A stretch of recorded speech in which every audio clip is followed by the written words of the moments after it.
So we all know the Detroit Pistons have one of the worst records in the league, as they have a 4-13 record.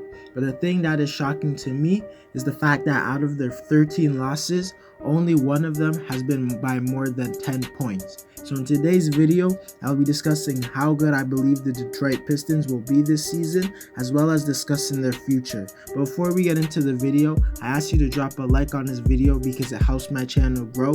Subscribe to my channel if you want to see weekly NBA content and to be a part of the Preaching Basketball fam before we hit 1K subs. Comment on this video to start a conversation with me because I respond to all of my comments, and play that intro.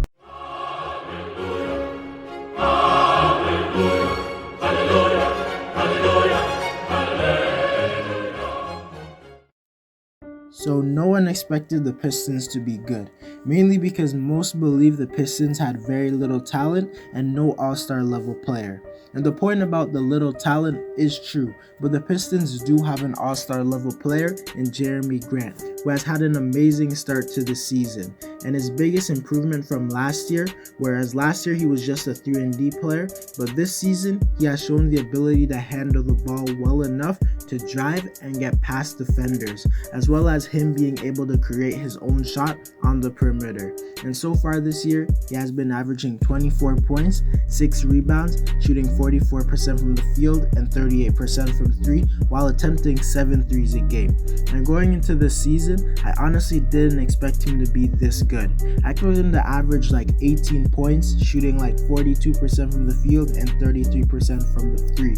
I thought he could get buckets somewhat, but I thought he would be inefficient due to him being the number one option. And I didn't believe he had the scoring bag and moves to consistently score on defenders. But so far this season, he has proven me wrong.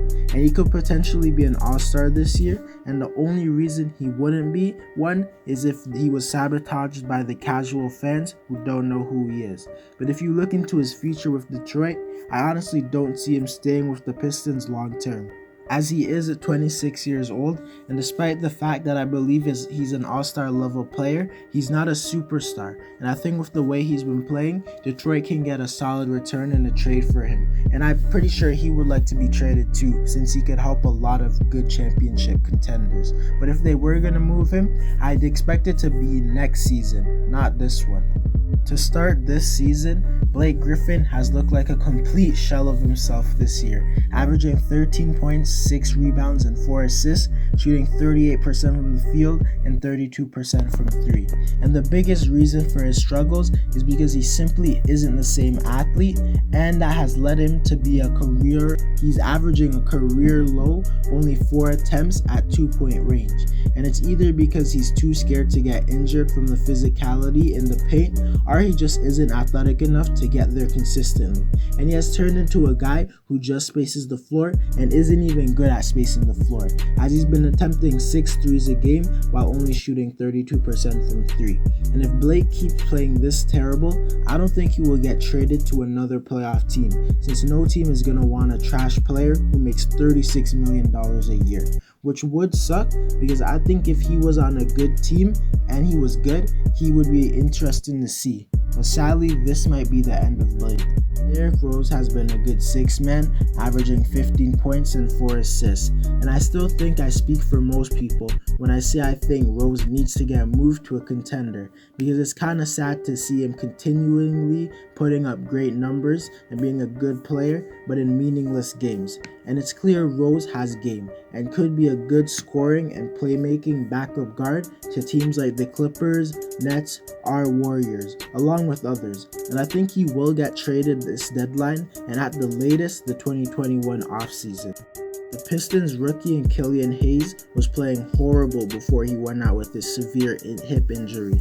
In the 7 games he played, he averaged 4 points and 3 assists, shooting 27% from the field and 25% from 3 in 21 minutes, which is horrible. And in those games, he simply looked overwhelmed by the much quicker and longer NBA players, and simply looked like he's not capable of beating NBA level defenders off the dribble. And as of right now, he doesn't look like he's a good shooter, and he isn't even a good finisher at the rim. The only positive thing about him is the fact that he has looked like a solid passer, but at the same time, he hasn't been amazing.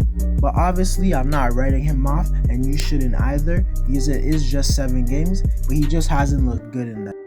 Josh Jackson has had a few good games, but overall for the year, he's averaging an inefficient 11 points, so there is a chance that he is just the player that he is, and he won't be improving.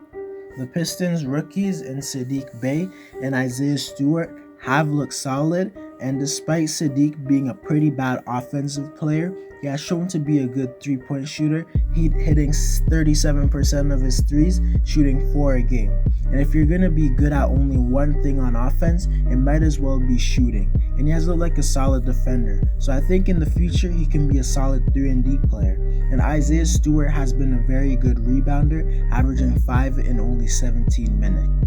If I'm being honest, I expected Sekou Doumbouya to take a leap this season, but for some reason, he has been only playing 12 minutes a game, and I honestly think it's dumb, since he is probably the Pistons' best young player, potential-wise, maybe even over Killian Hayes, and I think barely playing him is ruining his future, as in the future I see him being, at worst, a really good defensive player, and I think he has star potential.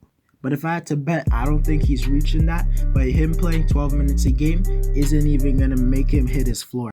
A weird thing Dwayne Casey has been doing is playing their veterans like Mason Plumlee, Wayne Ellington, and others way more than their young players, which doesn't make any sense since it's clear the Pistons won't be competing for the playoffs, and they shouldn't want to since they don't even have a franchise player. But to conclude, the Pistons won't make the playoffs, but they want to, and Jerami Grant is a star. Also, Blake Griffin might be washed. Anyways guys, that's it for the video. Let me know how good you think the Pistons will be this season. Drop a like on this video to help my channel grow. Subscribe to my channel if you want to see weekly NBA content and to join the Preaching Basketball Fan before 1,000 subscribers. And comment on this video to start a conversation with me because I respond to all of my comments. And I'm out.